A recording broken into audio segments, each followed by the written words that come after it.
Hello, welcome. See, I'm just gonna get the cameras all sorted out over here. All right. Welcome, Enrico. Welcome, Ron. We're just gonna give everybody a moment to get logged in. Hello. Hi, guys. Hi. We have a couple new members joining us this week, which is really great. Welcome. The door's always open over here. Good The door's, sorry? Good morning. Good morning. Great to see you, Enrico. Hi, Veron. Great to see you as well. Hi, Vicky. I know you're there behind the camera. There she is. So nice to see you guys. So, welcome back to Conscious Co-Parenting. Day 3. Time flies when we're having fun, doing cool things. I hope you guys had a good week, and I hope that you are really giving yourself time, really giving yourself the gift of time. It is the biggest gift we give ourselves, is taking care of ourselves so that we can be there to take care of other people. And for anybody here who might be butting up against the challenges of time, because that's in every group with every client in every life, including my own, right? It's how do we make more time? And even being able to identify that this is happening is such a big awakening moment. I think I shared already in this group, and forgive me if I repeat myself ever, but I took a beloved with me on this last retreat that I went to. There was many beloveds on this last retreat. I was trying to go alone and I ended up with 10 people at the same place. I was like, okay, I guess I can't hide at this one. And this one beautiful person in my life, I said to her at the end of the week, I said, how did it go? Like, what was your big aha? Like we had made a pact not to talk during the week and just to really focus on ourselves, which is the word of today. That's what we'll be talking about, is focus and mindset and thoughts and how to master our minds. And she said to me, you know, some people at these retreats, they're seeing Jesus, and some people are astral traveling, and some people are having epiphanies, and some people are having energetic blocks and seeing childhood wounds and having laughter attacks, like all kinds of crazy, wicked, amazing stuff is happening. I'm running my own very first retreat this summer, if you haven't heard about it yet, because I'm inspired by what's possible. And I know some of you don't live in Ontario or Toronto, but if you ever want to fly in for it, I would love that. But so all kinds of things were happening. And she said to me something that I never heard anyone say, but I thought this was so huge. She said, I realized how distracted I am. I realized how internally, how much static, how much noise is in there. And I thought, well, this is worth every penny. Like, if that's your biggest takeaway, let that be, like, that is huge, because before that, you didn't know you were distracted. Like, you cannot fix something you don't know is broken. You can't. Awareness in this world is 80% of the game. So if your last week, you're thinking in your head right now, and feel free to share in the chat how you're doing. I would love, like, feel free to check in with us and tell us how you're doing. If you say to me, Rad, I had a great week, I'm all caught up, I'm working on my vision board, I'm like moving and shaking, awesome. And if you are saying, couldn't get to much, I'm still behind on this, and awesome. Notice where the struggle is. Note, and I use that word, I don't really love that word, but to make it relatable here, right? Like, notice where the resistance is. Notice where you butt up against things. Is it time? Is it time for yourself? Do you have a horrid schedule? Do you not make time for yourself? Do you say yes to things you should be saying no to? This is the reshift, right? Because otherwise, we're just an old set of habits, an old set of actions, old set of thoughts, old set of behaviors, and you're going to get the same shit on a different day. And I think you're here because you want something new. And I'll tell you, I got to say, when it comes to focus, I didn't even know it was a superpower, but it's one of my superpowers. And for some of you, it may be one of your superpowers. It was kind of funny. because at my wedding, at my big fat Indian wedding, in 2007, my dad, who was a very busy working dad, my mom was the stay-at-home mom for the most part, and my dad was, the traditional working dude, and didn't really like do a lot with us. Like, like when he came home, it was like, Dad's home, get out of the way, don't make noise. He'd have a cigarette indoors. Like, can you imagine? Holy shit. Like, I even remember cleaning his ashtrays, which is really like, if I told that now, he'd be like, nah, you never. I'm like, I remember what it felt like. But anyways, long story short, we're at my wedding and he gives a speech and he says, Radhika was always very focused.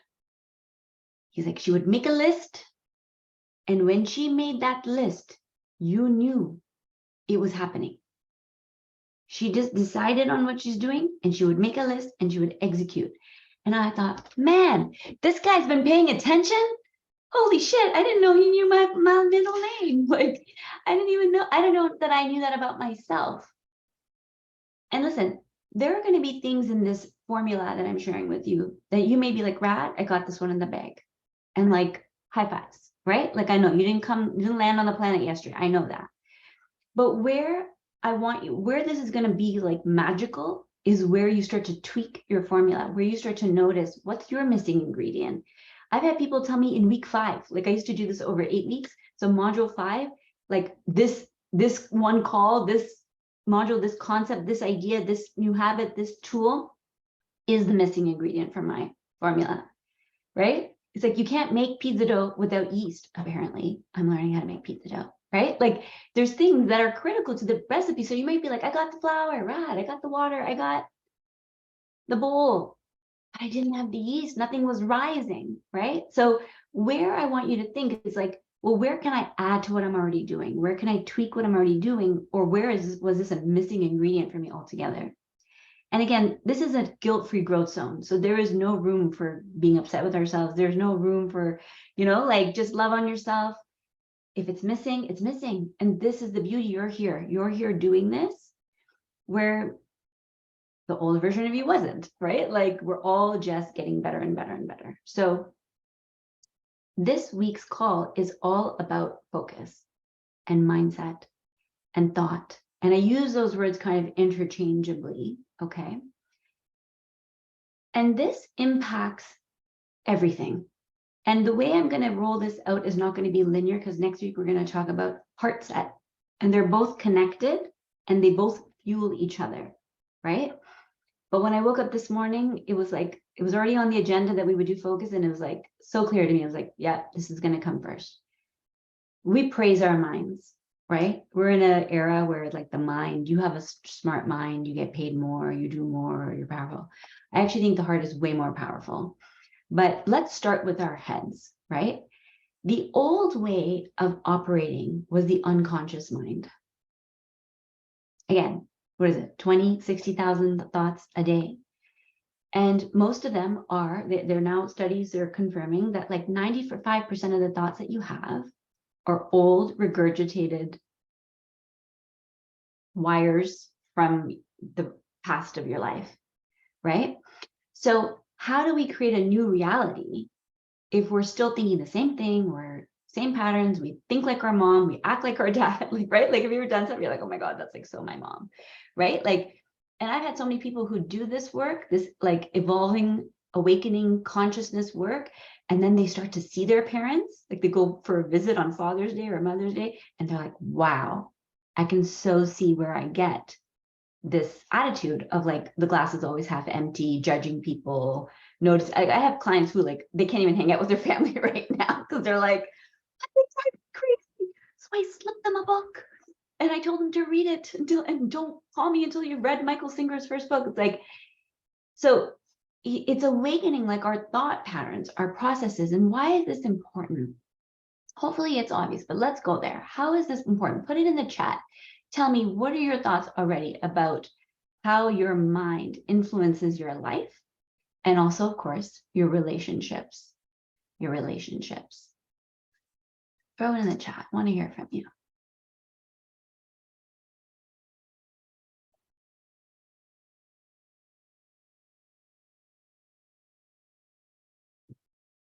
I'm just gonna, while you're typing, check, make sure there's one person. Okay, the link is working for them. Here we go. Here we go. Here's the juice. Ron, it takes me off the final goal. Yes. I love this so much. Vicky, awareness opens up possibility. We can choose different when we are aware. Yes. Enrico, is it okay if I know you're, I'm going to share the message. Is it okay? Okay. What you think about is what will action in your life, positive and negative. All right. So we already know you guys are amazing. You guys are amazing. Yes. So I want you to think about things like on a macro level. So some of you mentioned like on a macro, on a big picture level, it's affecting us getting to where we want to go. And then our thoughts on a micro level, on a smaller scale, on a day-to-day, moment-to-moment, conversation to conversation, reaction to reaction, interaction to interaction way, it's also your thoughts are going to impact you, right? So, for example, I had a client this morning message me from Hawaii. She's actually doing a retreat. She's attending a retreat out there. And it's been really wild to watch her journey because she's done several things and just had such a beautiful transition of like, she was already beautiful. And then just like to see the evolution was like, holy shit, holy shit. She's a very big example for me of what's possible. And it was in very, very short order. So, and she said to me, she was like, oh, so, you know, I'm on the plane and there was a delay.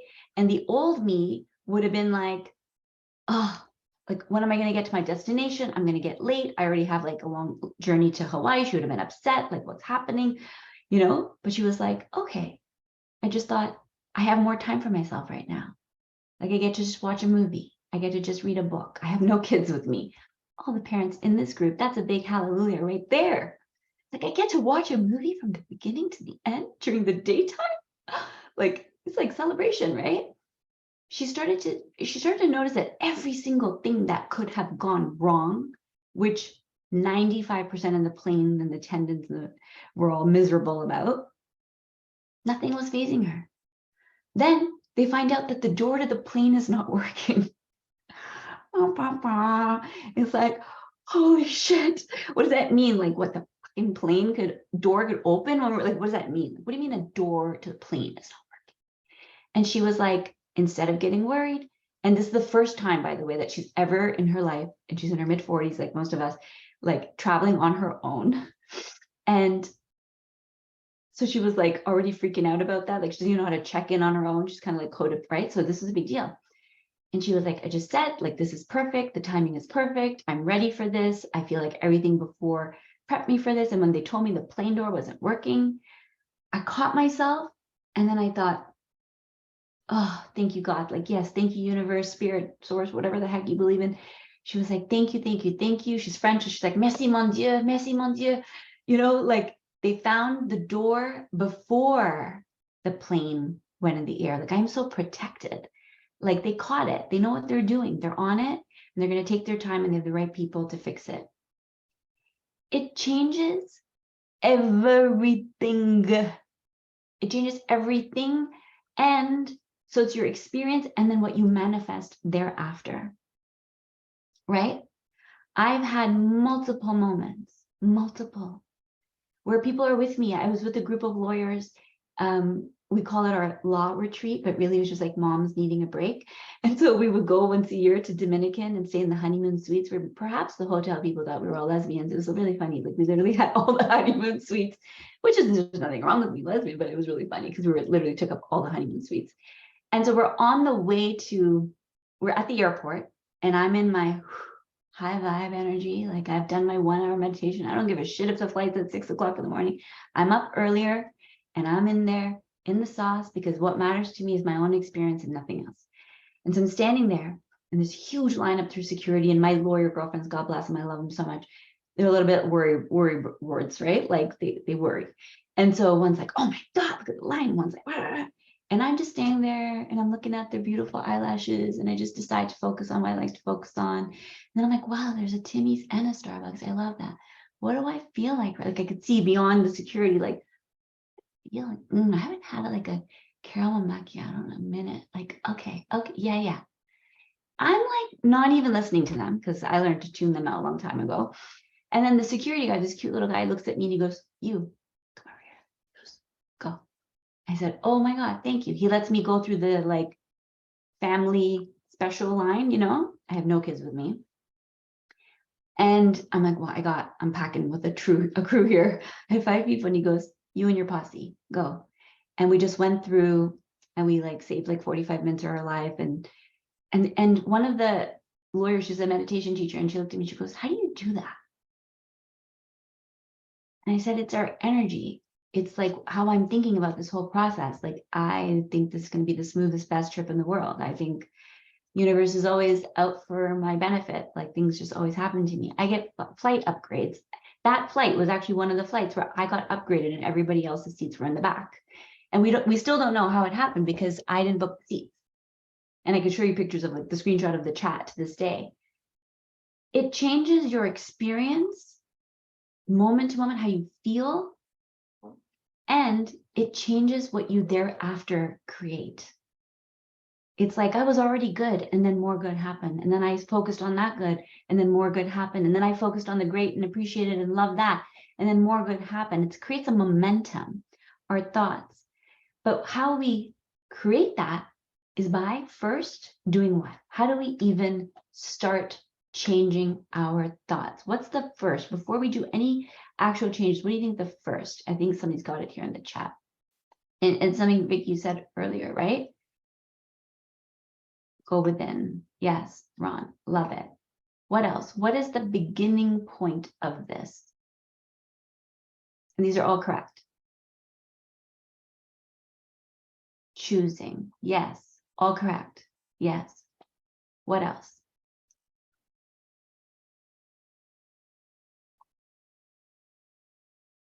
Allowing. Yes.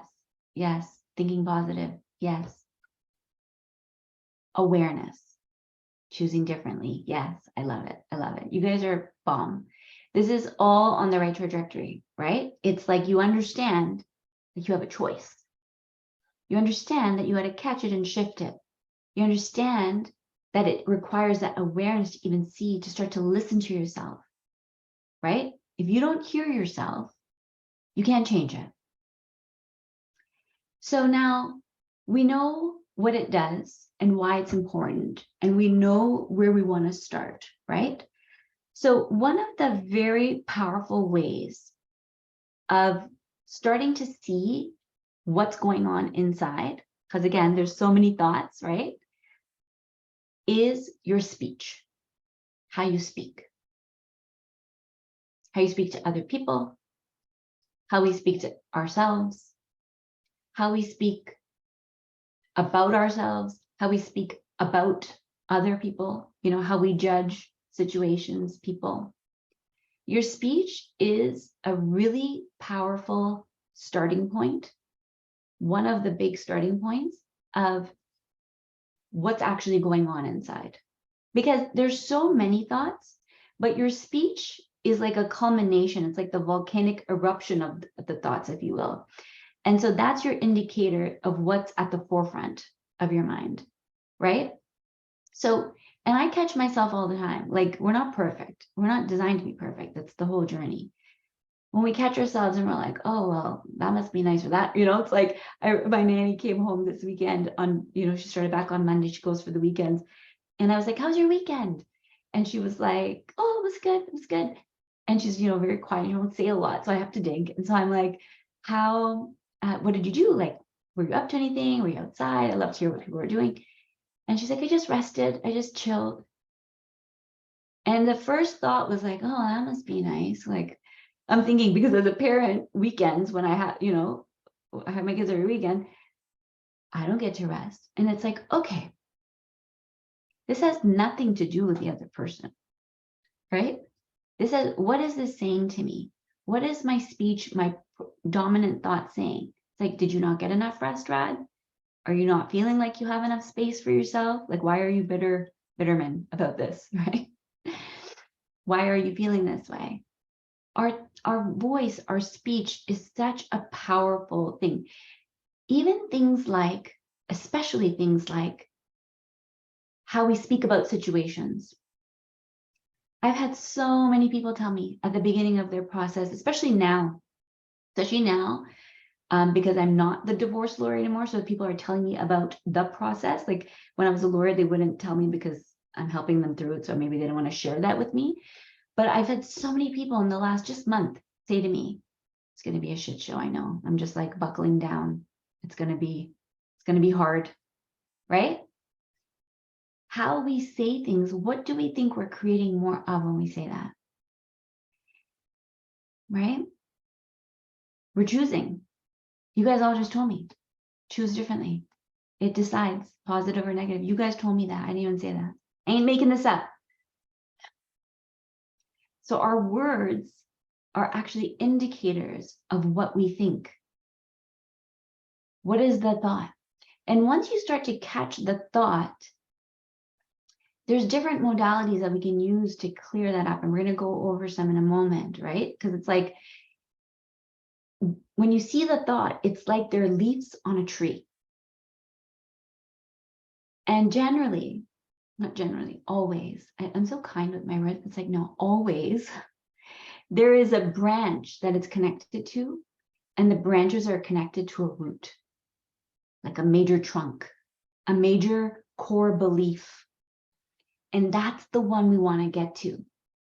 So it's like, well, wow, why did I think that? Oh, because I believe that everything's hard. Why do I think that? Well, because all these other things have been hard. It's like, oh, my friend had a really bad divorce and I'd watched too much television and I watched Law and Order, and on Law and Order, whatever shows talk about divorce, because I don't watch TV, there it was hard. And it's like, okay. So I'm basing my reality on the past beliefs, past conditioning, what somebody told me, what my neighbor said, what I understand divorce to be. And I'm using obviously this example. This applies to everything. It's like, says who? Says who? Now, it doesn't matter, and you guys are already there. You already get this. But for anybody listening to the replay, it doesn't matter where you come from on this one. Like, I obviously have a spiritual, I'm hugely spiritual. I believe there's a loving intelligence that runs this whole thing. I believe it's beyond just an intelligence, that's science. I believe that the love is what makes it spirit. It's like, that's the ingredient that changes between spirit and science. I think we can all agree that there's an intelligence. Little seeds turn from embryos into babies. But I also believe that everything I have, humor, love, compassion, comes from something bigger, that something can't come from nothing. And so if I have love, then the creator of all things has love.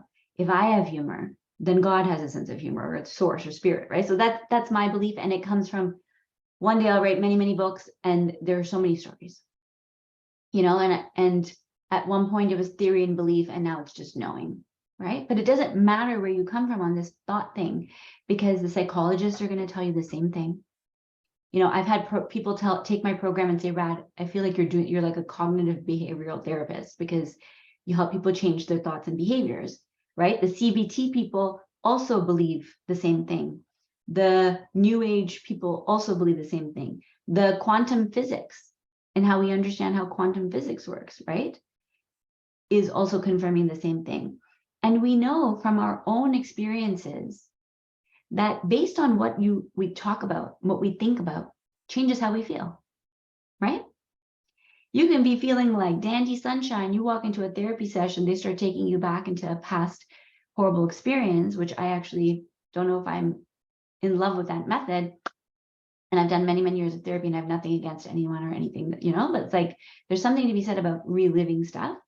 I think there's other less painful ways of doing healing. And from personal experience, this is why I say that person can take you from feeling like sunshine and roses into feeling awful, heart palpitating, like your blood pressure's up, your heart rate's up, your hands are sweaty, you feel like you're reliving it, right?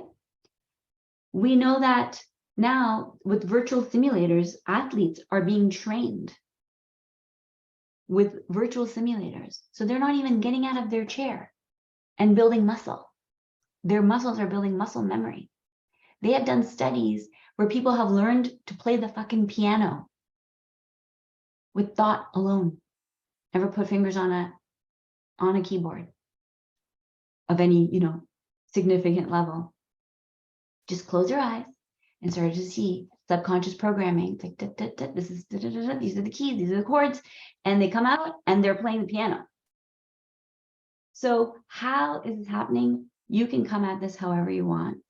But I think we're all at the place and time in 2023 when we're recording this that like your thoughts become things. And how you frame how this is going to be impacts how it's going to be. And the more you do this and the more you study yourself and you see how, oh my God, I just said that and it happened. It confirms it, None of the stuff that I believe to this day and that I can say I know it's because it's like, I'd have to be psychotic. Like I have to be completely out of my mind not to believe it because it's so evident in my life. It's so black and white, right? So starting to notice your speech is a powerful way of starting to think about how do I think about situations? What are the words that I use? Even words like I have to. This is a big, big, big, big one. I have to. I can't. All these limiting sentences, like, oh, why did you go to the funeral that day if you had to? I had to be there. Did you have to be there? You didn't actually have to be there. Oh, I have to do this or else, right? Starting to catch those words. One of the members in this group actually uses a beautiful word. It's always, I get to. It's like, oh, I have to do work now. I have to do this now. It's like, no, I get to. I get to work now. I get to hang out with my kids now. I get to cook now. I get to clean up the kitchen now, right? All the things that we kind of begrudgingly often think and talk about, when we start to change our speech around things, it has a power on our reality and how we think about it and then how we enter it, right? So we know it's important. We know where to start. It's awareness. I want us to now think about the how. And I break it down into two categories: internal shifting of focus and external shifting of focus. Okay, I'm going to park that for just one moment. We're going to come to that one moment. When we look at this overall formula, I'm going to do a little quick recap of the formula so far. We started with, who am I? Right? Who am I? Reconnecting with myself, reconnect with my values. What's important to me? Why is that important to me? What makes me different than Rad, than Enrico, than Vicky, than Katya, than Crystal, right? What makes me unique? And coming back to that core self. We started there, right? Now, I'm going to switch. I know I kind of oscillate between my garden and my boat analogy. I love both equally, like children. But if you think about the boat, right? It's like remembering what kind of boat you are. Am I a sailboat? Am I a cruise ship? Where are the buttons? Like, what are the features on this boat? How do I use this boat? How do I maximize the operation of the boat? Knowing what type of boat you are allows you to then know, well, okay, if I'm this kind of boat, forgot that this is like me, truly, not what everyone told me to be, not what everybody wants me to be, me at the core. Now you start to be able to come more into alignment of your path, of like why you're here, what you're here to do, what your special gift for the world is, where you're headed, where this was always meant to take you, right? As we do that, we start then moving into, so where do I want to go? Where do I want to go? What's the vision? Where am I going? Is it Turks and Caicos? Is it Central Island? If I'm a sailboat, can I go to Turks and Caicos? Does that make sense? Like coming back into alignment of who you are, right? It's like, you can't try to be a tulip when you're a rose. You can't try to cross the Alaskan, like icy whatever waters if you are a fish boat, right? So starting to think about like your design, your path, who you are, where are you headed, what excites you, what feels good, what lights you up, what inspires you, right? Who are you here to be more of? Because when you get on that track, we get to enjoy it at a whole other level. The whole world benefits, whether they ever meet you or not, they benefit from you being on your path. So we talked about who am I, where am I going, and why? Why? My intention. You know, there's a beautiful talk by Simon Sinek. It went viral on TED. If anyone's ever seen it, I will be putting it in the bonus links because there are bonus links, which I'll tell you about at the end of the call. And he talks about like, even with corporations, with families, with individuals, like start with your why. And it was funny because I was actually creating this program and I was talking to my brother over lunch. We do this once a year, just him and I, we try at least once a year. And I was telling him about this topic and he was like, this is exactly what Simon talks about. I've never heard of the guy. When I watched it, I was like, this is exactly it. And so I share it with all the members of this program. I like to give you guys a little bit of bonus stuff so you can really simmer in the concepts. So why do I want to do this? And what's so important when we look at our why is it's got to be for you. It's got to be for you. It can't be to prove yourself to people, to show him or show her or show my parents or finally be that. It's like, no. That intention is fear-based. That's fear-based. And the energy that we fuel a mission with then determines the outcome, right? It's that law of cause and effect. It's like if I send a message with a pure intention, it gets received with pure energy.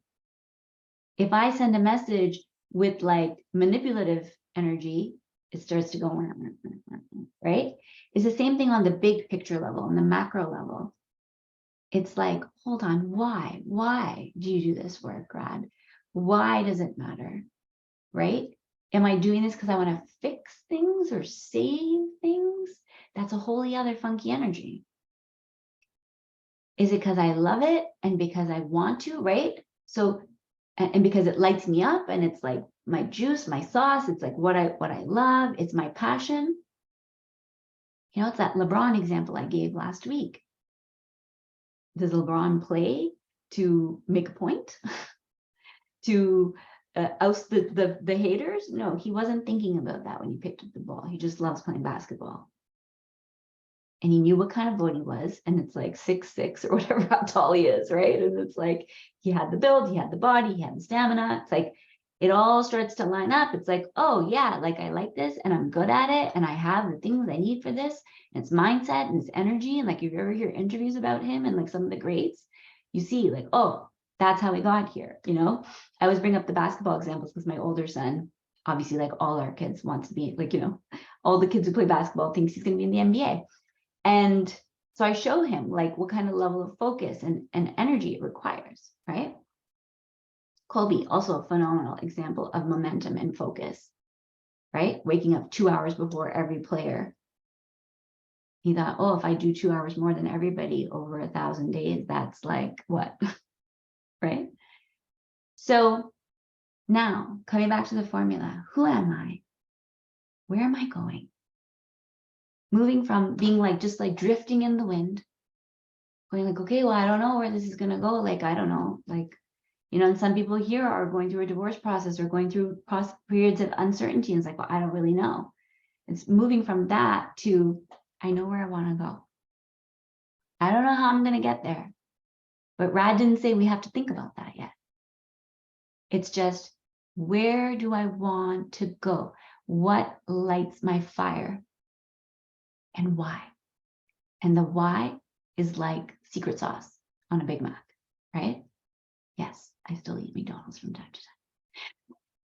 It's like the secret ingredient, because when you have a powerful intention that's fueled in something higher than fear, all of a sudden things start to line up.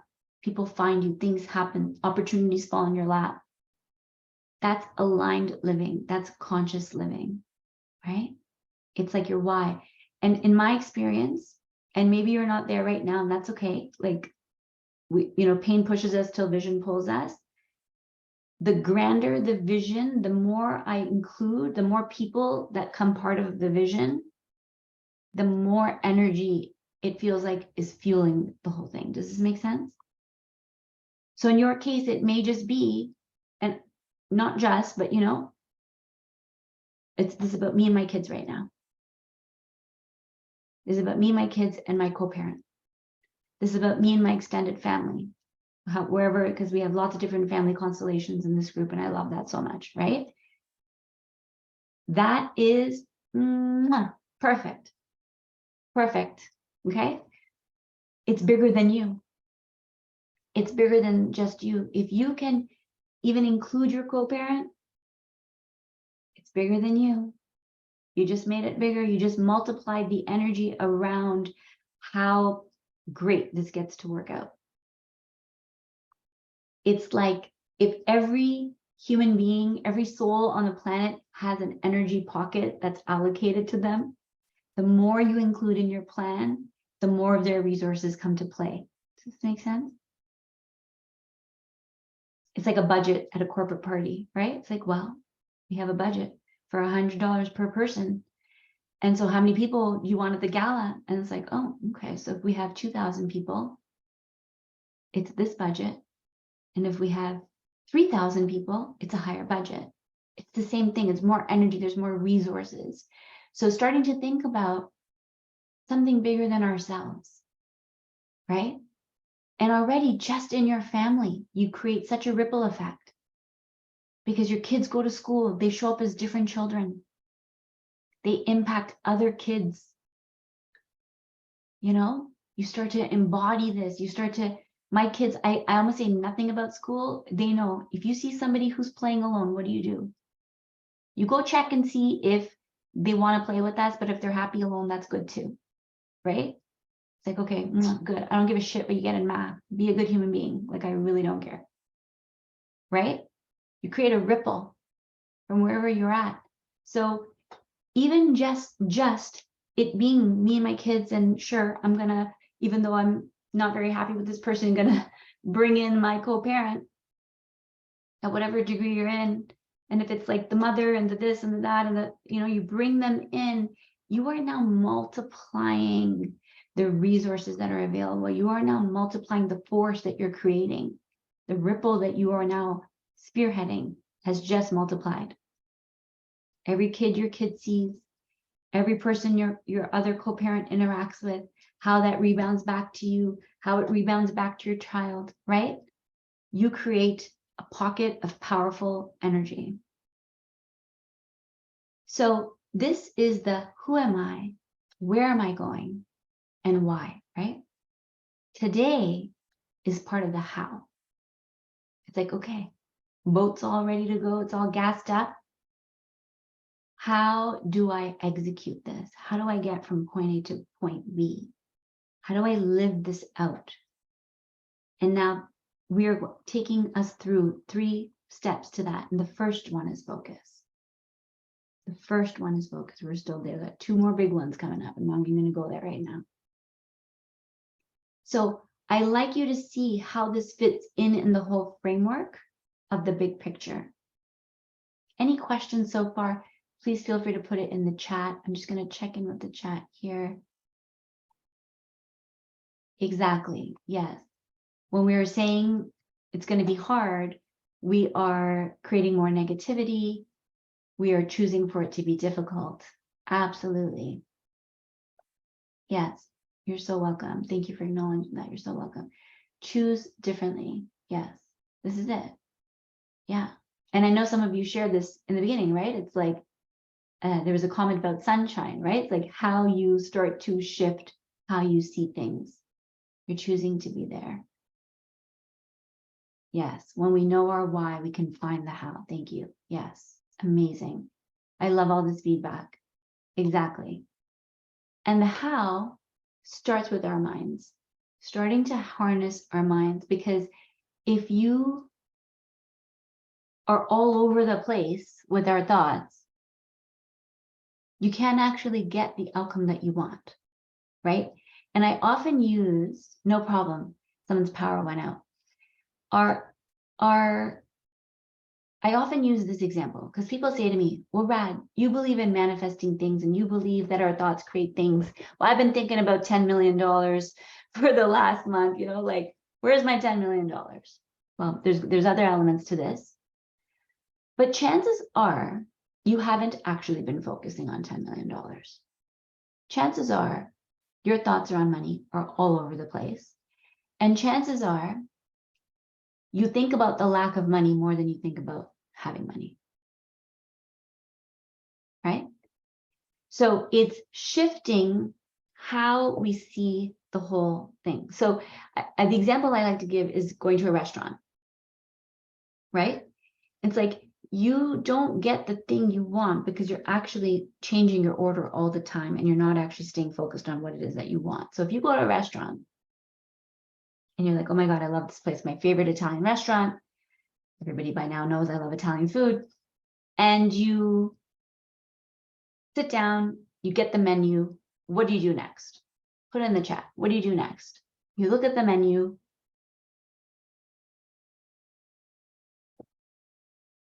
What do we do when we get to a restaurant? What is the process?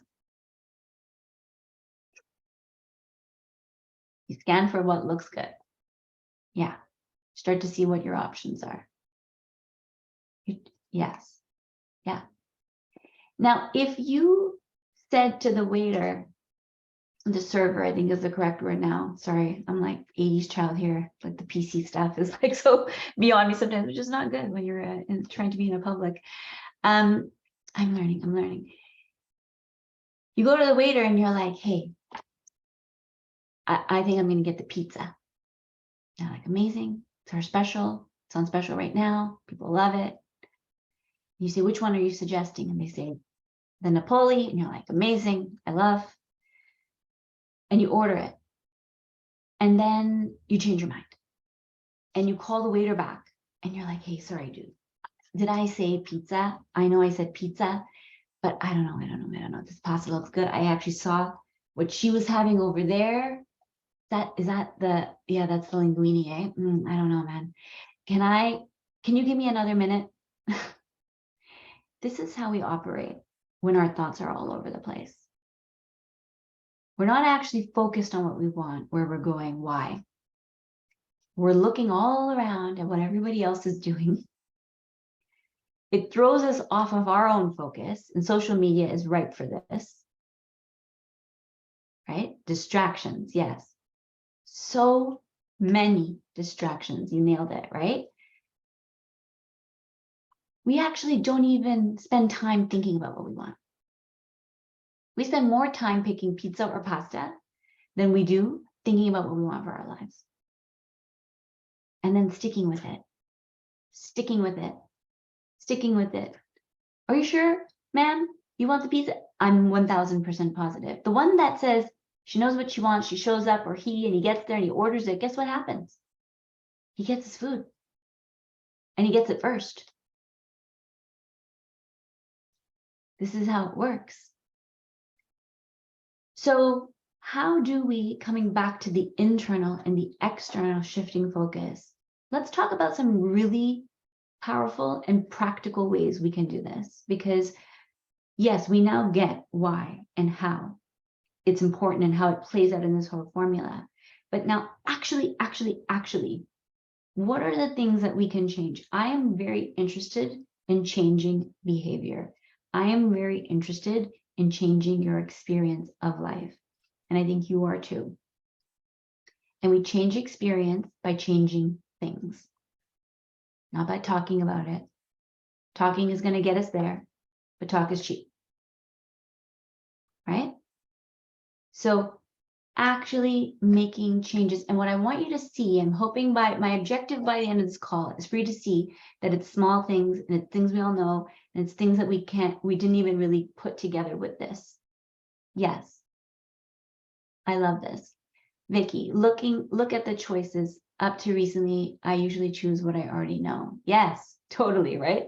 Then we're always ordering the same thing at the restaurant. We're like, why don't I get the different experience? It's like, you always order the Napoli pizza.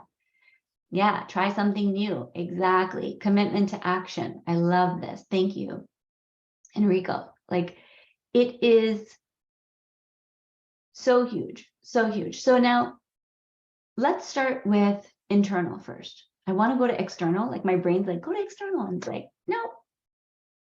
It's funny when you start to tune into yourself that there's something bigger and wiser. Okay, we're going to go to internal first. So what are things that we can change on an internal experience that would change the way our mind works?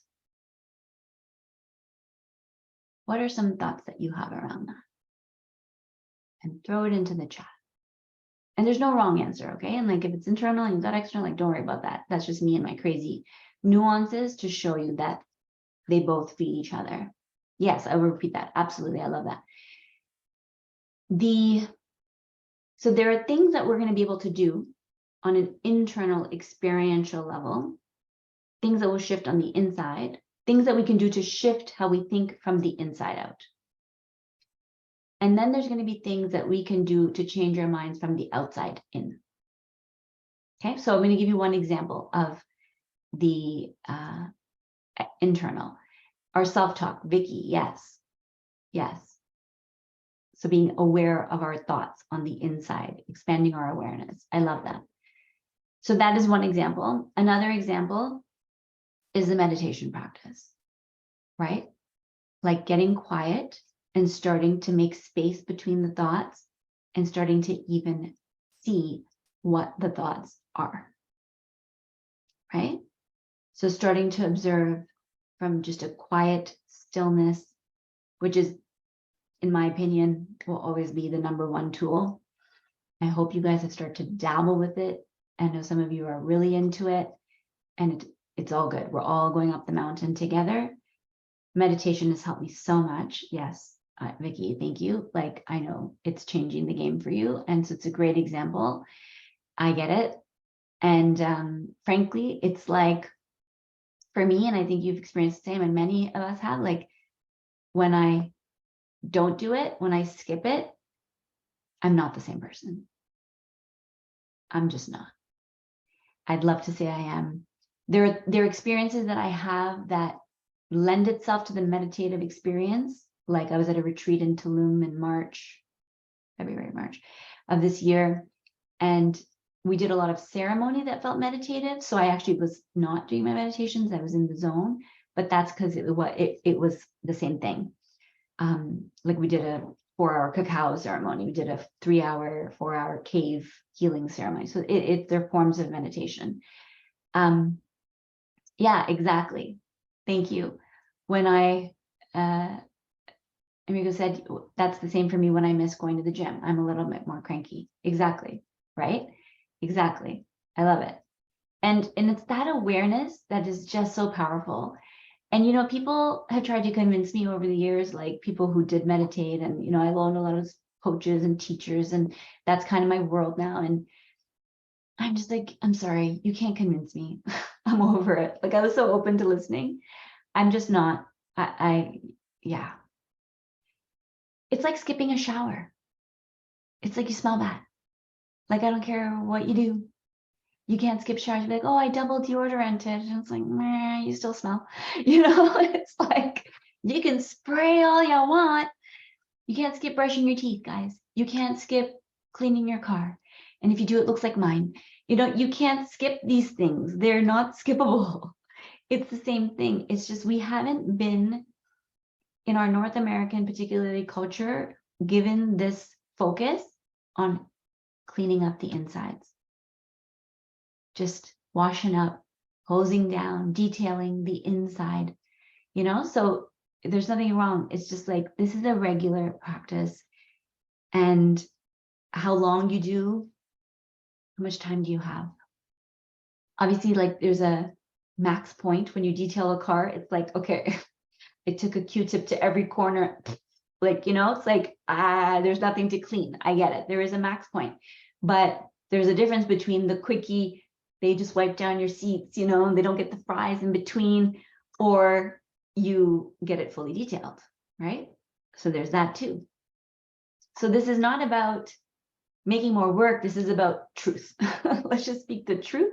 Pits and parts shower is faster and quicker than like a half an hour scrub down with exfoliators, right? Like there's just always levels, and then there's a max point. So the meditation practice, I said to you, there's 3 parts of the how, and today is the part 1, which is focus, mind, thought. The meditation practice is going to be a all-in-one, you'll see. It's going to impact all 3 of the hows. That's why it's like the golden standard. If you can do 10, 20 minutes a day, amazing. Like it's going to change. Again, you want results, you want something different. You're like, Rad, my garden's a mess. Did you water it? No. Did you pull any weeds? No, no time. I've been so busy with work. Okay. So did you change the soil? Did you go to the store? Did you inquire about the better A-grade soil? Like, no. Right? I'm here about changing experience. I want to change experience. I want people leaving feeling different, not inspired. Inspired is like down here for me, not equipped. It's down here for me. Like if you leave with that, let's celebrate. But what's available to you is feeling different. You understand? Like changing how you walk through the world, changing how you go to the grocery store, and now you want to say hi to everybody. It's like a scene out of Cheers, everybody knows your name. Like changing how you see things. So let's go back. Let's go back for a moment to internal. So meditation practice, which, as you know, I love. What else? I would say going to the gym. I'm going to put that in the internal category, because it is really not, it's an internal shift that you're doing, right? You might go to the gym to do it, but I would say the way I'm seeing it in my mind is it's an in to out. It shifts something inside of you, and then you see the results. So you're either cranky versus not cranky. You know what I mean? Which is me with my meditation practice. Like I'm like an 8 out of 10, or I'm like a 20 out of 10, right? It's like that. So what else? What are other things we can do to start to shift internally?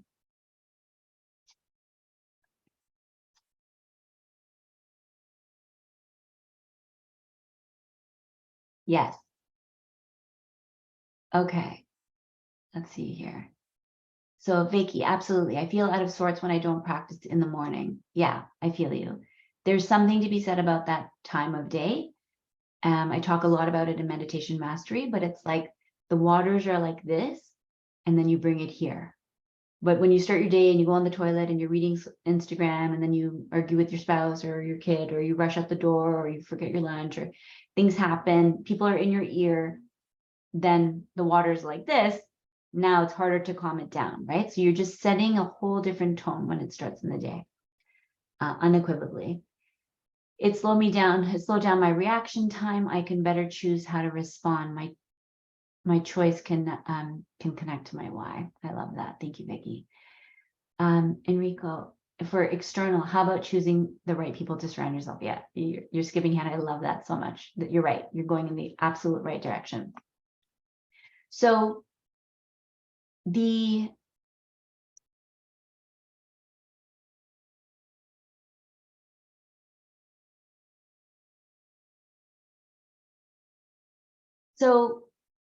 internal, the other things I'm thinking about is doing healing work, right?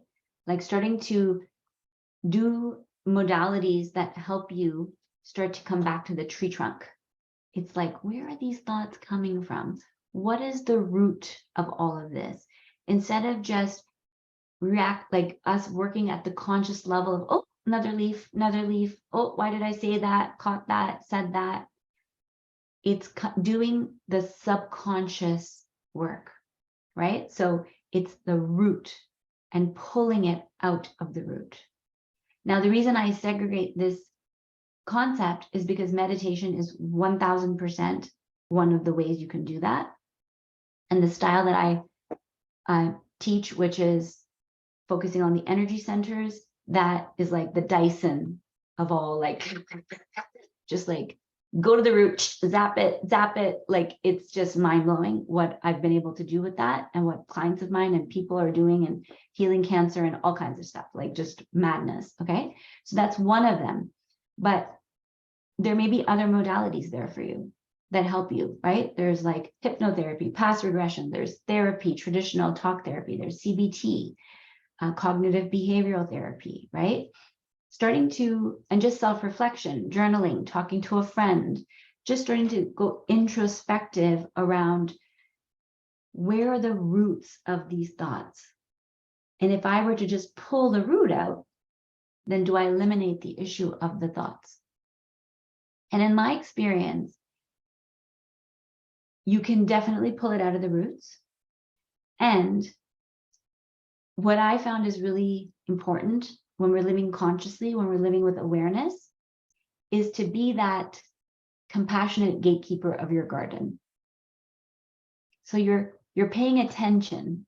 You're like, I haven't had a weed like this in a while, but I'm also not going to assume that life cannot ever throw me a curveball that might be triggered up. Does this make sense? So if anybody understands how weeds work, they fly from other places, right? They fly from other places. So let's treat those other places like life happening to us. And it could be years later. For me, when I had my pancreatitis 7.5 years apart, when it came back, and I know I healed it at a root level, I was like, whoa, how did this come back? How did I slip into an old pattern? And what for me, those weeds that were flying back into my garden were, that I didn't really catch in time. This is my belief, I'm just going to share my experience, is there was some major stuff going on that year. My older sister had just passed from breast cancer. My younger sister, 6 months later, got diagnosed with brain cancer and found a big tumor. And so life has a way of sometimes pulling up old themes and just taking us to our next level. Just taking us to our next level. And so it was like there was a little bit left, a little residue from the roots sitting in my garden, and then whoosh came the little weed, life happening. And then I'm not a gardener, you can tell. So if I'm making up science here, just ignore me, okay? But like it germinates, I think is the word, right? Like it starts to build something together. That can also happen. So a big epiphany I had after that experience, which was life-changing, and will we want to do it again? The physical pain was really atrocious, so no, but like it was such a lesson for me, because for me, what the lesson was staying present and allowing myself to really appreciate the sweetness of my life. Because I had been through so much loss and separation in the past, I used to get locked into this, like, I can't be her right now. Like I'm supposed, the first time it happened, I was looking at my beautiful first child. He was like an Indian doll. Okay. Like if they ever made the Indian baby Barbie doll, he would look like lashes coming out, like just adorable, perfect, lovely, slept at night. Like it was a dream. And he's sitting in the high chair and he's spitting out baby food all around the ground. Right. And I'm like, I had to roast those red peppers. I had to merge it, freeze it, pack it, baby cube it. Like it was like 9 steps to making this food. Like I didn't just like go get it, although then I did start going and just getting it. And then he would taste it and I'm like, oh, mama put goat cheese in it. It's got a little bit of salt and it's gonna be, I liked it. I was like, this should be a dip. Like I should add salt and like serve this to guests. Like it was so good. And he would spit it out all over the floor. And I focused on the floor. I was like, oh my God, I just cleaned this floor. And I could, now when I look back, it's like I almost disengaged out of my life. Like it's almost like I left my body, like I wasn't fully here. I couldn't just take in the sweetness. My mind would play tricks. I know I'm kind of going deep into this example, but it was a big one. It was like, don't really enjoy this right now, because the other shoe could fall off. So to go distract yourself, shouldn't you be going and doing something? Shouldn't you be cleaning your floor? Look at your floor, it's white, it was clean. It was like I would get so distracted using Enrico's word, right? I couldn't allow myself to just revel in the glory of having this child after everything that happened. It was like, okay, I'm here, but I'm not here. I'm here, but I'm gonna just park part of myself back here in the back row, because if shit hits the fan, I need to be ready. And what was interesting was I had 3 pregnancies. My first one, no issues. That was our loss. Second one, I had, what is it called? When you get diabetes in pregnancy, right? Yeah, gestational diabetes. Thank you. You guys rock. I can read your lips. Gestational, right? And I was like, whew, how did I get gestational? I didn't have it the first time. Usually if you have it, you like, it's a pattern. I didn't have it the first time. Second time, I had it. And the third, I had it. And it's like, where are you? If you looked at like the metaphysical explanation to diabetes, it's like the inability to process sweetness in your life. And was there a part of me, those whole pregnancies, holding my breath, not celebrating that I was having a child because I couldn't celebrate until I heard him cry and breathe? 1000%. Couldn't fully process that.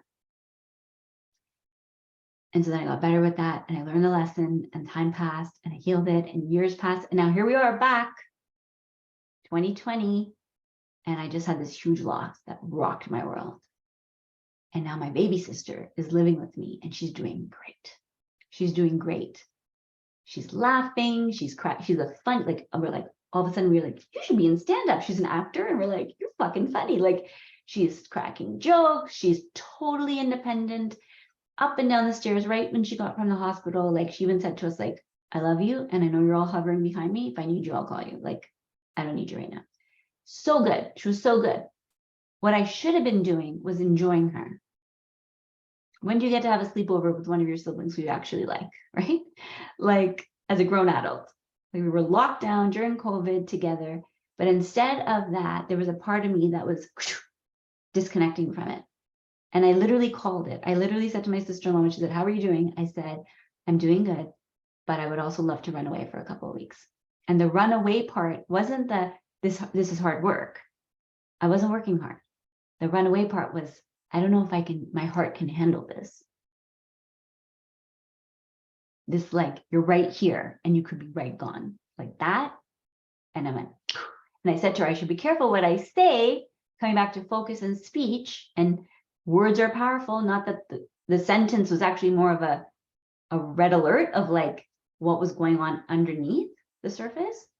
I said to her, I should be careful what I say, because the last time I used those words, I ended up in the hospital with pancreatitis. And that was 7.5 years ago.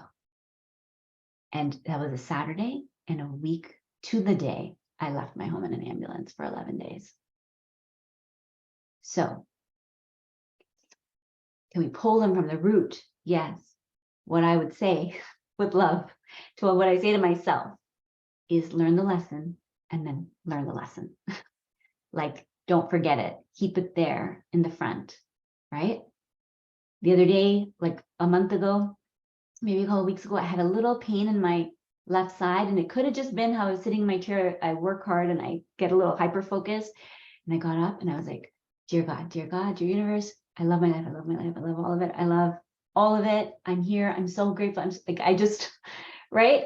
And I'm grateful because it reminds me, I don't know if that was gas or if it was like pancreatitis or tight pants. I don't know what happened, but I was grateful. So compassionately gatekeeping your garden to say, like, yeah, I pulled it from the weed. I think I've now dealt with that core thought, that core belief that I no longer believe, and I'm just going to keep an eye out in case it starts to creep up. Does this make sense? Because it can come back under the perfect storm. And so we want to watch for that. We don't want to take for granted that it's gone. We want to instead use that lesson, that big pulling of that trunk, as a gift. Right? So if it's like, oh, I have a limited belief about life being hard because my dad, all his life, like he told us, things are hard and life is hard and you got to struggle and that's what life looks like. And if you don't bust your ass, you're not doing enough. Like, we're raised in these mentalities. Once you pluck that out, that's your gift. Keep the gift in the front. That's your flower, right? And it's like, oh, it actually gets to be easier. Oh, I am entitled to rest. Oh, I am allowed to delegate and life just gets better and better. Oh, I don't always have to do everything alone, right? Oh, my dad didn't actually walk to school barefoot uphill both ways. That doesn't make sense, right? It's like, great. So now keep that in the forefront of your mind. Me stopping myself once in a while and going, what is preventing you from being here fully right now? Are you really alive? Are you really grateful? And we're going to go way deeper into presence in future calls. But this is the inner work that we can do, right? So meditation, even moving your body, doing the healing work, whatever modality speaks to you, so that you can start to do the subconscious clearing, starting to pull like the root causes of those crazy thoughts that we have. We all have them, right? We have limits around money. Oh, we could do a whole program on abundance. Like, right? We've been told like, we don't have money for that. We're gonna run out of money. You better save your money. Like, oh my God, we have such horrible programming around that. So starting to heal things at the root. And when we have these deep, stubborn roots that live there for a long time, often they end up causing physical manifestations, right? If my sister was a guest speaker here, she would say, because she's done a wild, radical transformation from the inside out, would say, like, I don't even think the way I used to think anymore. And when I said to her, without giving any private details, I said to her, what are the patterns? What are the thoughts that you're having right now that may have unconsciously created this block of energy in our system? Because your thoughts have energy. Your thoughts have energy to them. Everything is energy. Your thoughts, your feelings, your beliefs, your body, the air you breathe, there's a charge to it. There's an energy to it. So I said to her, what are the thoughts? What are forget the leaves. Let's get right to the trunk. I'm like, is it this? Could it be this? And I held back a little, let her think. She came out of surgery and she said to me, and it's 1:11 on my little fake wrong time clock, says to me, Rat, I was holding on to so much from the past. I was like, really? What? Tell me. Like, I'm so curious because it's the work I do with people and this is what I understand, mind-body connection. And she said to me, I was holding on to everything. All these things, yes, all these things that we think sometimes we've let go, we've just been chopping them at the base. Haven't really pulled the root out, right? So this is the internal work of starting to shift our focus. And why is this so important in relationships? Why is it so important in relationships? Because when we have these thoughts, these wirings, where we've already determined how things are going to go, when somebody comes into our life, we fit them in that framework. We fit them in that framework. We don't actually see them for what they are. We don't actually just be present, and that we are going to talk tons about presence. We are fitting them in our framework. I have a family member who always says to me, I'm the one that does everything. It's all on me. I'm always the one that's responsible, which is what a lot of adults say, right?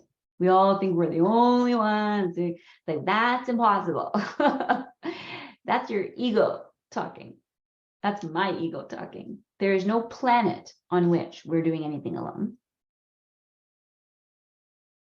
But if you have the framework of, if your belief, if your deep root is, well, I'm all on my own and I'm unsupported and I just have to struggle and bust my ass and no one's going to help me. Then when someone says, hey, can you take the garbage out? Hey, honey, the garbage is full. Ah, see, I do everything in this house. I'm the only one. Sure, yeah, I'll do it. Why not? I do everything else, right? Has anybody ever gotten that answer before, right? Or said that? That's okay, we're human. But this is how it plays out. And if you watch The Conscious Communicator, I talk a lot about the bubble and how our bubble is created by our past experiences. And so what happens when you start to shift your bubble? You start to heal old patterns. You start to rewire things. You start to think differently. You start to see solutions instead of problems. You start to focus on the better aspect of a human being. Oh my God. Is that what we did when we started dating? Is that what we did when we started dating? We focused on the best parts of them. We focused on the hope. We focused on the promise. Wow, how things could be if we were together. Wow, how great like would life be if we joined forces. There was hope. There was focus on only good things. It's like, oh, he burped at dinner. Oh, it's just cute. Fine. Something that was cute on the first date is no longer cute. It's not, the person hasn't changed. Yes, we're on our better behavior in the beginning. I have millions of people who've told me, oh no, in the beginning, he was so much better. And she showed her true colors. Like, if I had $1 for every time someone said that to me, I'd be in Tahiti right now, sipping a Mai Tai, okay? Did they change or did your focus change? Did they change or did you start putting expectation on somebody else for your joy? Did they change or did how you look at them when they walk in the room change? Because now your way of interpreting this human being is based on all the things that they did wrong and all the things they didn't do and how it's such a failure. And how could this be my life? And how did we get here? And all the things. What changed? Because the burping was cute before, right? It's like, oh, I noticed, in the beginning, there was a red flag. He wasn't very nice to his mom and sister, but I ignored it because I thought that was just them. He was really nice to me. Heard that about 1,000 times. Give me $10 for every time someone said that to me. I'd be in Tahiti, sipping now a sex on the beach. We're gonna switch it up. You didn't see it or you ignored it. You weren't focusing on that. You were focusing on how it benefited you. You were focusing on how it helped you feel great, right? And in that case, sometimes we should be focusing on the big picture. Like maybe we should be paying more attention on the big picture of like, hey, if this chick is really rude to every waiter that comes to our table or a server, maybe this actually says something about character, It's like, what if we looked at the big picture, but we're looking through our own muddied lens? We don't actually have a clear lens.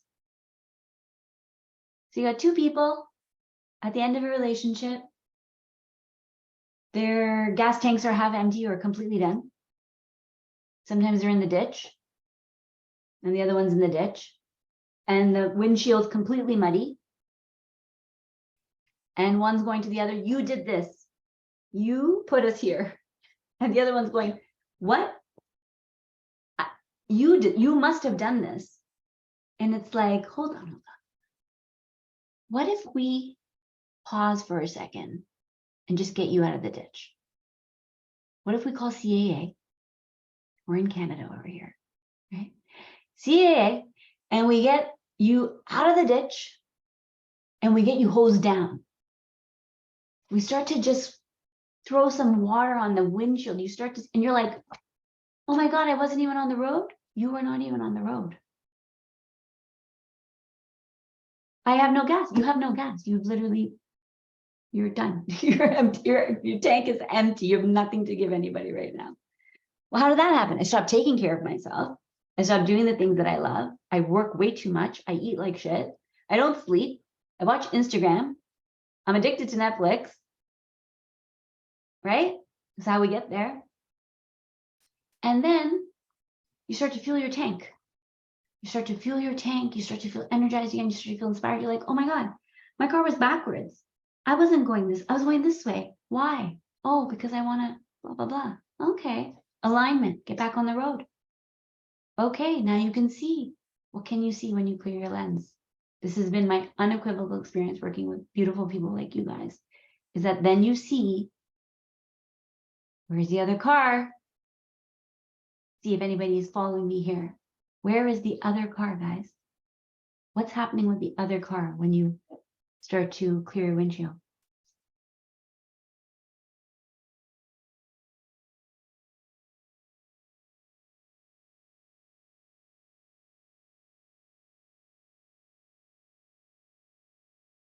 Yeah, you start to have clarity about where they're at.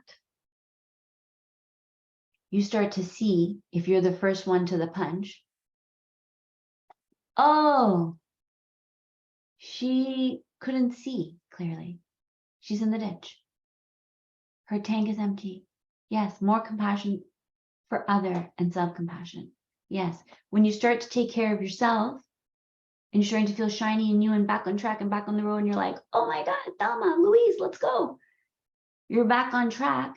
The ones that are not, the ones that are waiting for CAA, you're like, oh man, I was there.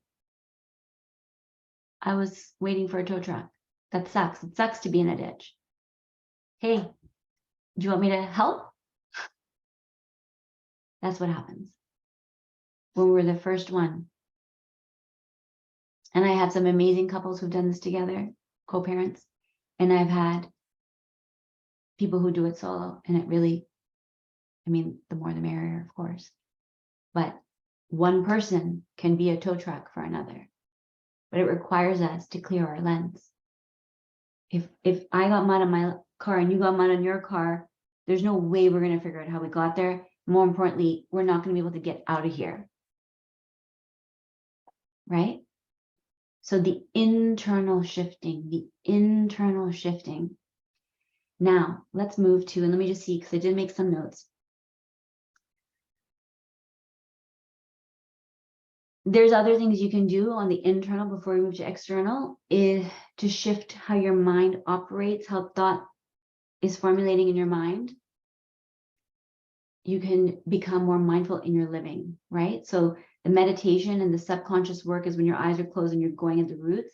And then the opposite is the plucking the weeds, right? Doing it from the above the surface. So like mindful eating, mindful walking, like starting to just become aware of the distracted thoughts and the distracted mind when you go for a walk. Mindful lifting weights, like, can we just be present in the simple things that we're doing? Can you just feel the earth on your feet and be like, holy shit, I'm on a rock, spinning in outer space. Gravity is holding my foot down, and just like revel in the present and start to bring your focus back. Breath work, also super powerful, right? Starting to have a breath work practice. And that is actually our tool for this week that I'm going to introduce to you as an invitation to add it on. And you're like, Rad, I'm already doing so much. It's like, I know, but you want to make cake. You want to make it in 4 weeks. We're going to stack little habits. So this one is like a 2-3 minutes. I'm going to throw in that we say we do this at bedtime. If you have little kids or your kids with you, or right, when your child's with you, whatever the setup is, do it with your kids. Do it with a friend, right? And we're going to do one, maybe we'll throw one in at the end here, because I would love to do a little demo of one that I love. So just focusing on your breath is a way of starting to clear up the wires in our mind, starting to create some space between thoughts. Powerful, powerful, powerful. Some people would say that breath work is a form of meditation. Doesn't really matter what you call it. It's titles. Just experience it. I don't care what we call it. Let's just do it. Let's just do it and then feel different, feel better. Okay. And this might sound small, and yet it's the biggest thing. Self-focus. Self-focus. Tuning into yourself. What do I want to do? Why do I want to do it? Your girlfriend says, hey, you want to go for dinner? You don't really want to go. Why are you contemplating it? Come back to yourself. Stop getting distracted by everything around you. And that is actually going to segue us perfectly into the external. Starting to get focused on your life. Focused on your self-care. I have had so many people in the programs share. And, I would love for you guys to share if you've ever had, like, who here does things when they don't really want to do it? Who here has been to events feeling obligated to go? Who here could use some more rest? So far, we're unanimous for everything, right? Remember my dad with the list and the wedding and the story? My brother once said to me, he's like, you know what I realized? You're only good at one thing. He said to me, okay, he didn't really say it like that. But he was like, you were like, I want to be a lawyer. You went all in. You didn't look left. You didn't look right. You just drilled down on the gift that you had and you just went for it. He's like, me, I love this. I love that. I love this. Like, I didn't really go as deep into any one of them, kind of like dabble in a few things I love. Now that's to be argued, and he goes deep in everything, in my opinion. He's like a genius, but pick the path you want, pick the lifestyle you want, and then stay focused. And the focus is on you. Unapologetically. Unapologetically. And if people don't understand, that's okay. I love you. Ciao. If people get upset, it's okay. Because you probably created some codependency, that needs to be like, right? And they will see you feeling better and looking better and smiling more and happier. And they're going to want to know what you're doing. Focusing on yourself and shifting your external focus. So now, what are some of the things that we can do in our external world that could help us stay clear, focused, knowing where we're going, not getting distracted, not getting caught up in like, what is everybody else doing? And what are the things? Put it in the chat. What are some things externally that we can do? And there's so many. I have a list of 10 here, and there's probably more. Create safe boundaries. Absolutely. Yeah. Around what? So I love this and I know where you're going. Let's break it down. Boundaries around, yes, decluttering, creating a sacred space. Vicky, thank you. Thank you, Enrico. Yes, decluttering is actually on my list. So, and so is boundaries. So, like, who's walked in a room that's a mess and you got to do stuff like it's your office or it's your whatever, right? And you're like, oh my God. Start to feel overwhelmed. Like you haven't even started doing anything, but like all these things on your desk. I don't know about you. For me, like I'm like, oh, I have to pay this bill. I get distracted, right? Changing your physical space is not to be underestimated. It is not to be underestimated. Starting with purging, getting rid of stuff, being able to open cabinets and stuff in your home and just seeing the things you need and nothing else is a gift you give yourself. Organizing your paperwork, cleaning out your closet. How many times have we all stood in front of our closet and go, I have nothing to wear? And it's like full, it's packed. Who's had that experience, right? You stand in front of like racks and racks of clothes and you're like, I don't know what to wear. What should I wear?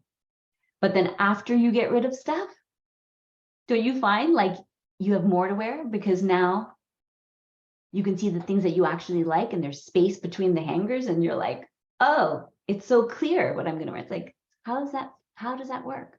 How did decluttering create more options for outfits, right? It's because our minds get distracted and overwhelmed. And so shifting your physical space is truly not to be underestimated. Yeah, I love this so much. Yes, so safe boundaries. Thanks, Enrico. What you choose to influence you and not influence. Yes, exactly. Like the people that we hang out with. And listen, anytime we judge someone, we just shrink our own energy. This is not about that. And so sometimes I hear people talking about boundaries online and like in the world, and I'm just, it's more about bandwidth management, you know? It's like I only have so much energy and time. I'm going to manage my bandwidth. If you want to use the word boundaries, I love that too, and I often use it as well. It's just that sometimes when we use that word, it ends up being like, oh, I have to boundary that person. Like that person's the problem, you know? And it's like, now we go into judgment. It's like a slippery slope, energetic slope. And we're going to talk about frequency in our next call, and it actually impacts your energy level. So it's just like, again, come back to you. We're not going to make this about anybody else. Let's make this about ourselves. It's like, I've decided to focus on myself. I've decided to talk to people who like talking about things I like talking about right now. If people are going to the gym, those are my people right now, because I'm like really trying to get back into my like full gym game or whatever, you know. It's like you become a culmination. You're a culmination of they say the 5 people you hang out the most with, right? So it's not about the other 8 billion people you're not hanging out with and how they're horrid and how you have to eliminate people. It's more about who do you want to be around? Again, focusing on the solution of the problem. There's a different frequency to that. There's a different energy to that entirely, right? So that's the only thing that when we're talking about boundaries or bandwidth, it's like everyone's lovely, but where do you choose to spend your limited, 16 waking hours a day? So Vicky, yeah, decluttering sacred space. Yes, I got there. I'm sorry, I'm scrolling back up. Yeah, organizing your home office, huge, especially if that's where you spend a lot of time, like where we spend a lot of time. You could just roll that like me, right? We're at a desk. So yeah, it's like, if it's like a shitstorm here, exactly, no bueno, like it's not going to be good. So, and there was always a correlation, when I worked in the office environment with people, it's like the people who worried about like their mind, their office generally reflected that, and it's the same for me. It's like when my office, if you come to my office, it's pristine, you're like, Rad's in a good place. And I'm quite of a clean freak, but it's hard when you have kids and you have all these rooms and places and spaces and people putting stuff everywhere. It's important. Even when we bought our house, I remember seeing some of my friends' houses, and it was like their living and dining was the kids' playroom. And I was like, oh. Yeah, no dice. Like all their stuff needs to go back into a 10 by 10 room. And if I tell my kids all the time, if your shit doesn't fit in a 10 by 10 room, it's going to be donated. Because there's like, we have shelves and we have IKEA cabinets and cubbies and right. And it's like, no, it's all gonna go back. I can't be looking at that stuff all day. I had one friend, I remember she had 2 girls, and it was like a pink explosion of Barbie and pink things, dining, living, family. It's like, how do you think straight, right? You sit down, Fisher Price, something starts lighting up under your ass. It's like, no, right? So decluttering, getting rid of things that you don't need in your space, and energetically, it is so powerful. I remember once helping my mom purge. My mom's a bit of a semi-hoarder, God bless her. And I think it comes definitely from like just, coming from another country, penniless and saving and, immigrant mentality. And so I respect that. So it was getting a little bit much. And she asked me for help, right? So I said to her, Mom, you know my policy. Like, if you hesitate, when I say, do you want this? And you hesitate, it's gone. And she's like, you are crazy. It's like my mom, she'd ask for my help. And then she's like, this chick, she's like, she got like after 1 hour, she was like, Radhika, your middle name should be Chuck. Chuck. Because I'm always like, chuck it, just chuck it, right? So I'm like, Mom, this is bad karma. This is like, I think my kid was like 1. And so I barely could like have somebody watch my kid while I'm in the basement with my mom in the trenches. of this storage unit. We emptied 13 garbage bags, 2 fans, a toaster, Pizza Hut, like, you know, like back in the day when you went to the gas station, they gave you like promotional like coolers and like drink cups. And like, I was like, Mom, this was from 1986. Like, it's got to go. And so we have everything ready. My brother and my dad are looking at me and they're like, because my mom's like, she can't find her right now. Don't even show her. They're like, but what if she looks for, I'm like, that's the point. She doesn't know she has it. Anyways, long story short, we pile up like a mountain of stuff. And my mom says, now how do we get this out of here? And I said, right then, I swear to God, like one of my favorite stories. I get a phone, like, you know, this is the cordless phone days when people have landlines. I answer the phone and they're like, hi, this is the Diabetes Association. And we are collecting used, you know, and loved items. And we will be at your home tomorrow. So if there's in your area, so if there's anything that you want to give away, leave it on your porch. This was a Sunday, and Monday they were doing pickup. You can't make that shit up. Usually it's the duct cleaners and you don't want your ducts clean. You know, it's like it was the perfect call at the perfect time. I said to Mom, see, this is energy. This is karma. Like when you don't need stuff and you give it, the people who need it will receive it, right? So decluttering your space, getting rid of old things, creating a beautiful space that feels like harmony so that you're telling your brain everything's under control, everything's in order, everything's in harmony, as opposed to everything's a mess, right? So everything's in harmony, creating that physical space. What other things? Things that tie into our limiting beliefs.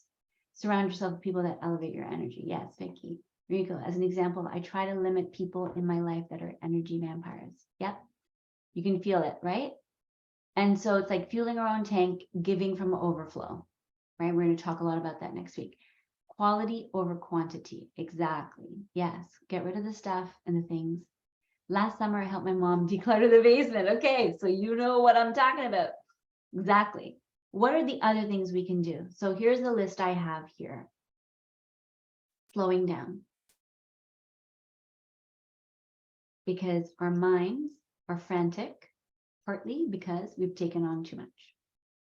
We've put our kids in every single activity under the planet because they're going to become a gymnast, NBA player, math genius, and soccer coach all at the same time.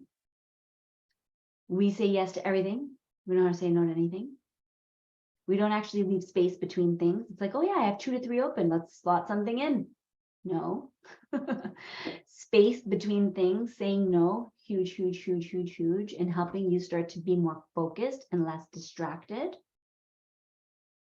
right? Changing the content that you consume.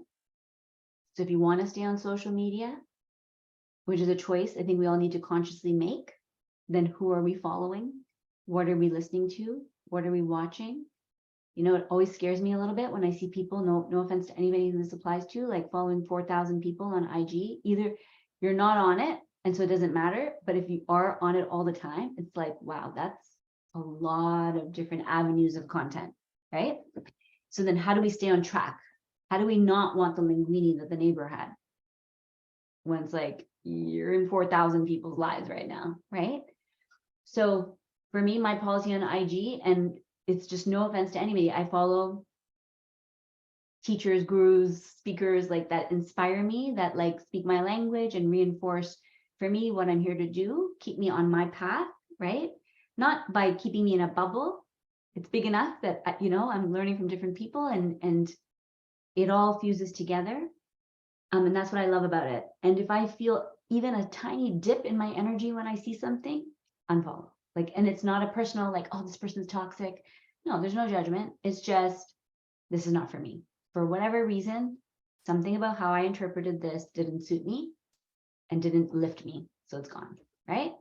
I don't want to know how everyone's kids, like I was at a funeral yesterday and I saw these old friends and their kids and I didn't know what they looked like anymore. I couldn't believe it. You know, when they go through puberty, holy shit, like, who is this? I recognize like kids I used to like play with. And I thought, wow, it's because I'm not on social media. I didn't actually know what their kids look like. And I thought, that's so refreshing. It was so refreshing to be able to just be surprised, right? Yes, absolutely. Oh, you're so welcome, Rico. Thank you. I love you. You'll catch the rest, just a few more minutes.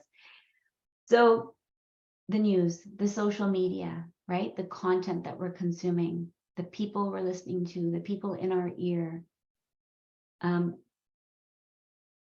slowing down, saying no, and also blocking time, right? Like having focused time to do things. So when I'm working, for instance, my phone is on do not disturb and only 3 people can get through. And it's mostly related to my kids. You know what I mean? When my sister had her medical issues, she was on my bypass list and her fiance, now husband, was on my list. Thank God she's doing great. They're off my list, right? My husband's like, so how do you take phone calls? Like, how do you? I'm like, I don't. Unless it's scheduled into my calendar during working hours, for me, that's how I stay focused. Otherwise, I could end up on a 1 hour call with this person and my mom and my neighbor and like the duct cleaners and right. So things like that, using technology and using it for your good, right? So even on my IG, I have a thing that says, you've now been on IG for 15 minutes. Is it time to get off? They have it, a built-in feature, right? I have that on mine because I do use it for help getting my message out and connecting with people like you who I want to connect with. And yet I also need to get in and get out, right? And just bring back focus back to my purpose, my mission, the things I want to do, the people that matter to me, putting more drops into the buckets of the things that are at the top of our values list. Because I'm willing to bet social media didn't make it to any of our lists, right? TV probably didn't make it to any of our lists. So focusing your mind is something that we do from the inside out and also from the outside in. And it's a constant feedback loop, a constant feedback loop. Starting to see, how am I thinking about my day? How am I thinking about that meeting? How things are going to go? Am I telling myself already that it's going to be hard? Can I just change that in the moment? And if it keeps coming up, which chances are there's a root to it, can I take some time for myself and focus on really letting go of that old pattern, letting go of that whole paradigm of thought and replacing it with something else? Remember, when there's more flowers in the garden, there's less room for weeds, right? When I let go of the pain of loss and separation and that story, letting go of that whole story, there was a moment once I caught myself and I heard, see, everyone around me dies. And I thought, okay, that's actually not even true. Like, where am I coming up with these crazy statements? Like, that's actually not true. So, have more key people in my life than maybe some people? Yeah, but we all have different stories. And how far am I taking the story was quite extreme, right?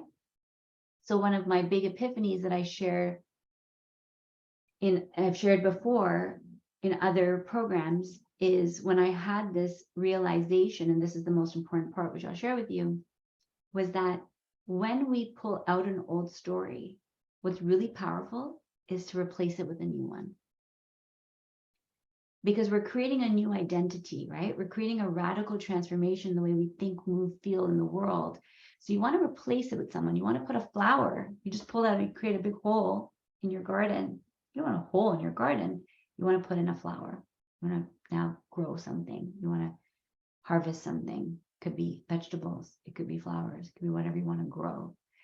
So in my case, what happened is I realized in a very deep meditation at a retreat that I was holding on to not the pain of the losses, just the story, the shell. It's like an empty pistachio shell. Like there was no nut in there. It's just a shell now. It's just the story. There's no energetic charge around it, really. It had no power, but it was a mindset that I had, a story, a framework that I filtered everything through the world. If something, my kid coughed, it's like, oh, it's cancer. It's like that kind of crazy shit. So when I realized that for me to go to my next energetic level, to my next frequency, which is our next topic,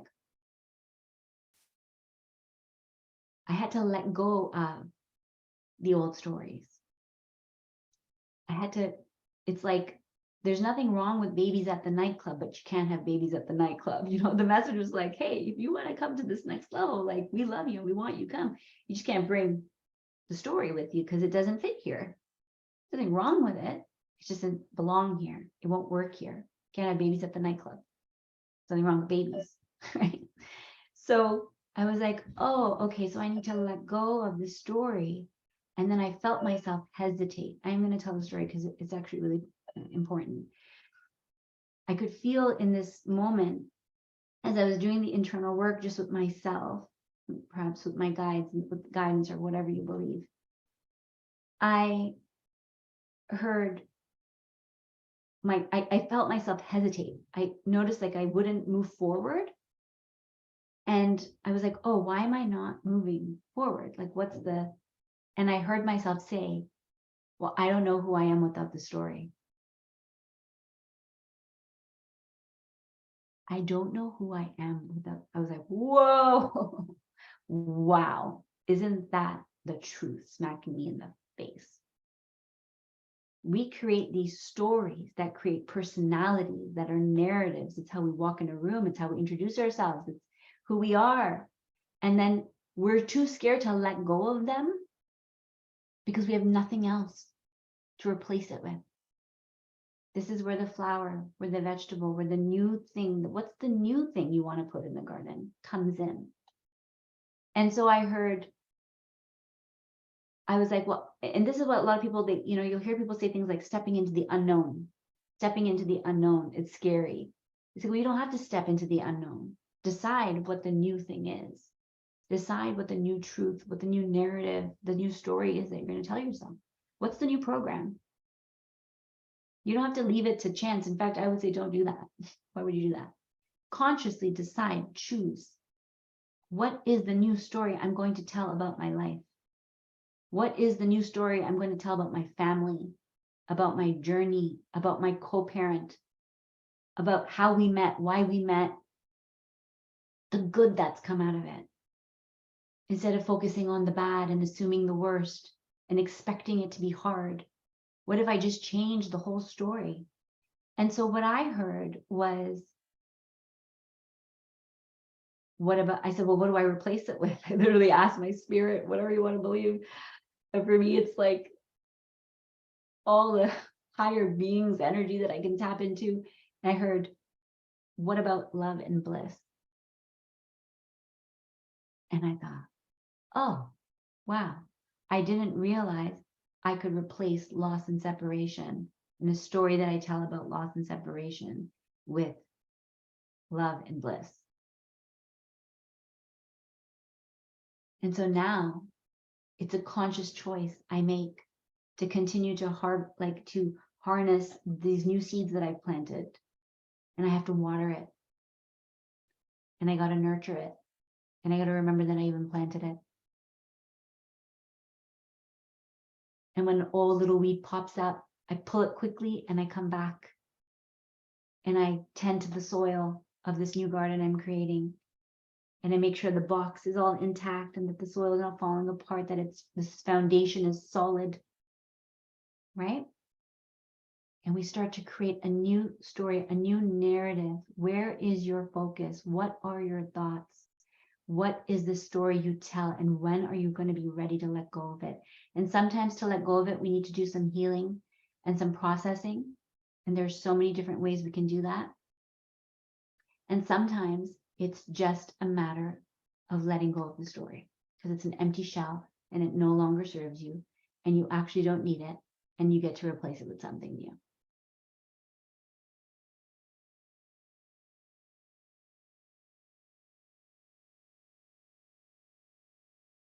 So start to think about that. Start to think about, what are the new seeds I'm going to plant? What are the new stories I want to tell? What are the new, and then what will help me stick to it? So remember those boards that we talked about at the very beginning? Throw it on your board. Put something in your external environment that allows you to remember what you're focusing on, what you want the new story to be. Start to reprogram the narrative by reminding yourself that there is a new narrative. This is the thing. we do all this deep work sometimes, or not at all, and then we forget about it. Absolutely. I love you. Yes. Right? So take this time for yourself this week. I'm going to do the breath exercise in a recording and pop it into the group. Okay. But it's a very, very simple one. And there's so many different ones that we can do. And really start to refocus the focus is the key here. And see how it starts to shift how you operate in your relationship with your co-parent, how you operate with your relationship with yourself, with your children. What am I focusing on? Can I shift my focus? Can I move into an energy of gratitude? Am I losing sight of the big picture, or do I remember that I'm literally walking on a spinning rock in the middle of outer space in a multiverse? Right. So your mind, harnessing your mind, instead of the old way of letting it just run wild, like a garden that's untended, we're now shifting into recreating your garden, which is your mind, consciously. Picking thoughts consciously, changing speech consciously, thinking about things differently consciously, creating a new story consciously. I hope this serves you. I know it will, as you apply it and let it sink in. I love you guys. I'm having so much joy and fun doing this with you. Please send me all your questions, your thoughts. I want to know how you're doing. Please remember that you have in the live group only access to message me and keep me posted. And actually, I think today I'm going to send those of you who haven't heard from a little mic check. I'm just going to go in the chat quickly and just see what people were saying. And then I'm going to wrap the call. Yes. So yes. Vicky, I used to be attached to my things. I found it held me back from living in the present, almost like it weighed me down from getting away from my past. Yeah, I love that so much. I feel the same way. Streamline social media and the people who add joy, love, and happiness to my life. Amen. Yes. This was a great session. Thank you for sharing your time and talent with us. God, I love you. Yes, and no longer feeling bad or guilty about putting myself and my priorities first. This is so huge. This is so huge. Oh, I love you guys. You're so welcome. Thank you so much. Have a beautiful couple days, and we'll see you back on Thursday. Thank you. Mwah. Love you guys.